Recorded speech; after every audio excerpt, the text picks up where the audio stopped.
तो चैप्टर है आपका जैव विक्रम। ये बायो का चैप्टर है आपका क्लास 10th का जैव विक्रम। ठीक है, क्योंकि आपका रसायन केमिस्ट्री और बायो और फिजिक्स तीनों अलग अलग पार्ट के में पूछे जाते हैं। ठीक है, तो इसका क्वेश्चन देखेंगे आप इम्पोर्टेंट क्वेश्चन देखेंगे जो आपके आदिवासिक और वार्षिक के लिए इम्पोर्टेंट है।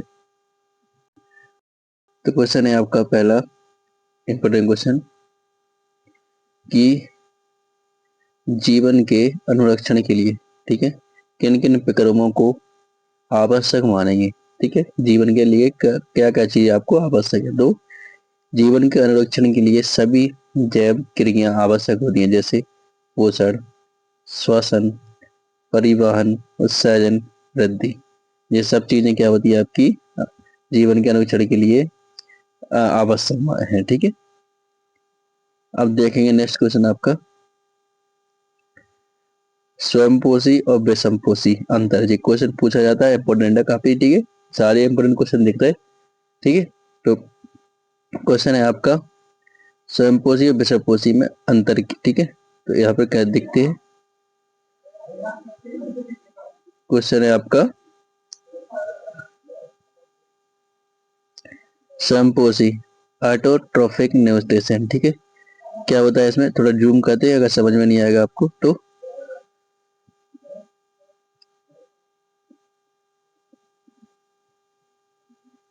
स्वयंपोषी पोषण ऑटोट्रोफिक न्यूट्रिशन, इसमें क्या है आपका, यह पोषण हरे पौधों में पाया जाता है। जो स्वयंपोषी पोषण होता है ये किसमें पाया जाता है, हरे पौधों में पाया जाता है। ठीक है, किसमें, हरे पौधों में।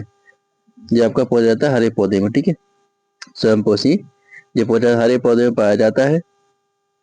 भोजन के निर्माण के लिए कार्बनिक पदार्थों का उपयोग करते हैं, मतलब भोजन के निर्माण के लिए, भोजन बनाने के लिए। ठीक है, इसलिए हरे पौधों को स्वयंपोषी जीव कहा जाता है। ठीक है, अब विषमपोषी क्या होता है आपका, हेट्रोट्रोफिक न्यूट्रिशन क्या होता है, इनमें जंतुओं को अपने कार्बन तथा ऊर्जा की आवश्यकता के लिए, इसमें क्या बेटा ध्यान देना, जंतुओं, ठीक है, उसमें पौधों है, इसमें जंतु हैं। ठीक है, आवश्यकता के लिए पौधों तथा अन्य जीवों पर निर्भर रहना पड़ता है।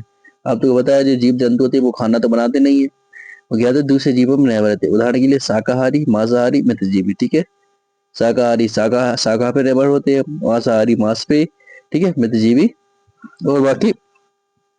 नेक्स्ट है आपका पॉइंट, इस पोषण में CO2 जल, कार्बन डाइऑक्साइड और जल, क्लोरोफिल तथा सूर्य के प्रकाश द्वारा, ठीक है, इसमें सूर्य का प्रकाश होना जरूरी है, द्वारा कार्बनिक पदार्थ हाइड्रोकार्बोनेट का निर्माण होता है। ठीक है, ठीक है, इस पोषण में CO2 जल, कार्बन डाइऑक्साइड और जल के द्वारा क्लोरोफिल तथा सूर्य के प्रकाश में, ठीक है, कार्बनिक पदार्थ कार्बोहाइड्रेट का निर्माण होता है। इस प्रक्रिया को प्रकाश संश्लेषण कहा जाता है। ठीक है, इसको क्या कहा जाता है, प्रकाश संश्लेषण।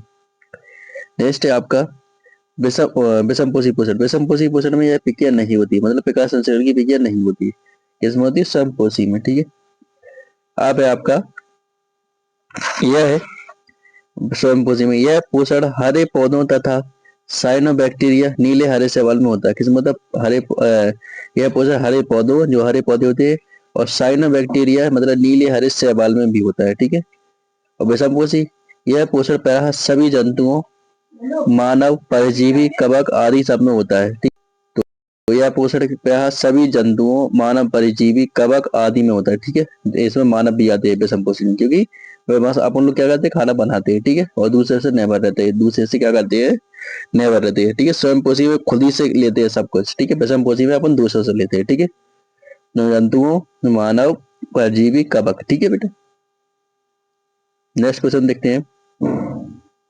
अब स्वयंपोषी समझने के लिए आपको एक चीज समझना पड़ेगा। क्या समझना पड़ेगा, देखो इधर पे, इसमें पूछ रहा है क्वेश्चन में आपके प्रकाश संश्लेषण के लिए आवश्यक कच्ची सामग्री। ठीक है, तो आवश्यक कच्ची सामग्री पौधे कहाँ से प्राप्त करते हैं, पौधे किसी से लेते तो है नहीं है, लेकिन वे खुद कहाँ से प्राप्त करते हैं, तो देखो यहाँ पे जल पौधों की जड़ों से मिलता है ना, जल कहाँ से मिलता है, पौधों की जो जड़ होती है वहां से लेते हैं। ठीक है, कार्बन डाइऑक्साइड अपन छोड़ते हैं अपन लोग। ठीक है, पौधों ऐसे वायुमंडल से रंध्रों द्वारा, अपने देखो पेड़ के जो पत्ते होते हैं कैसे होते हैं, रंध्र उगते हैं, तो वो क्या करते हैं, जो अपन कार्बन डाइऑक्साइड छोड़ते हैं ना, वो ग्रहण कर लेते हैं। ठीक है, तो वो ले लेते हैं। क्लोरोफिल हरे पत्तों से क्लोरोप्लास्ट होता है। ठीक है, जो क्लोरोफिल होते हैं हरे पत्तों में क्लोरोप्लास्ट होता है, जिसमें वो क्लोरोफिल मौजूद होते हैं। हरे पत्ते होते हैं उसमें क्या होता है, क्लोरोप्लास्ट। ठीक है, ध्यान रखना। सूर्य प्रकाश का जो आपका सूर्य का होता है उसका प्रकाश ले लेते हैं, ठीक है। तो ये उनको क्या होता है, प्रकाश संश्लेषण के लिए आवश्यक होती है चीजें, ठीक है। क्या होती है, पानी, कार्बन डाइऑक्साइड और सूर्य का प्रकाश, ठीक है बेटा। नेक्स्ट क्वेश्चन देखेंगे। नेक्स्ट क्वेश्चन है आपका, हमारे अमाशय में अम्ल की भूमिका क्या है। तो हमारे अमाशय में जो अम्ल होता है ना, उसकी क्या मतलब क्या उसका काम होता है, तो देखेंगे। पहला पॉइंट है आपका, हमारे जो अमाशय में HCl अम्ल की भूमिका, अमाशय में कौन था, HCl भूमिका अमाशय रस को अम्लीयता बनाना है, ठीक है। क्या करता है, वो अम्लीय बनाता है, क्योंकि एंजाइम पेप्सिन केवल अम्लीय माध्यम में ही प्रभावशाली ढंग से प्रोटीन का पाचन कर सकता है। जो आपका क्या होता है, जो एंजाइम पेप्सिन होता है वो क्या, अब जो उसमें क्या में क्या चाहिए होता है, अम्लीय हो जाए चाहिए होता है। अपनी बॉडी के अंदर जो अमाशय होता है उसे क्या चाहिए होता है, अम्लीय चीज। अम्लीय चीज होगी तो काम करेगा वो, ठीक है। नहीं होगा अम्लीय, अगर अम्लीय नहीं होगा आपका तो नहीं काम करेगा, ठीक है। उसमें क्या होता है, गैस वैस बनने लगती है, वो हो जाती है, एसिडिटी हो जाती है, इस वजह से, ठीक है। अम्ल का एक अन्य कार्य यह भी है कि ये भोजन में मौजूद हानिकारक जीवाणु को मार देता है। अम्ल क्या करता है, आपका भोजन में मौजूद हानिकारक जीवाणु होते हैं उन्हें मार देता है, ठीक है। यह अधपचे भोजन का किण्वन नहीं होने देता है, ठीक है। जो अधपचे भोजन होता है उससे किण्वन नहीं होने देता, ठीक है। तो ये कार्य रहता है उसका, ठीक है। अब नेक्स्ट क्वेश्चन है आपका चौथा, पाचन एंजाइम को क्या कहा होता है। जो पाचन एंजाइम होते हैं आपके क्या काम करते हैं, ठीक है। तो उसका देखते हैं क्या काम करते हैं।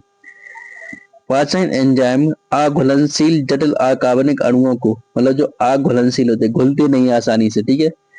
जटिल जटिल कार्बनिक अणुओं को सरल घुलनशील अणुओं में, मतलब जो घुलते नहीं अच्छे आसानी से, उन्हें क्या करता है, सरल घुलनशील, ठीक है, सरल घुलनशील अणुओं में परिवर्तित कर देता है। क्या कर देता है, परिवर्तित कर देता है, ठीक है, सरल घुलनशील में, ताकि क्षुदांत की भित्ति द्वारा सफलतापूर्वक अवशोषित कर लिया जाए, ठीक है। ताकि क्या हो जाए, जो उसे आसानी पूर्वक सरलता पूर्वक क्या किया जाए, अवशोषित कर लिया जाए, ठीक है, आसानी से अवशोषित कर लिया जाए।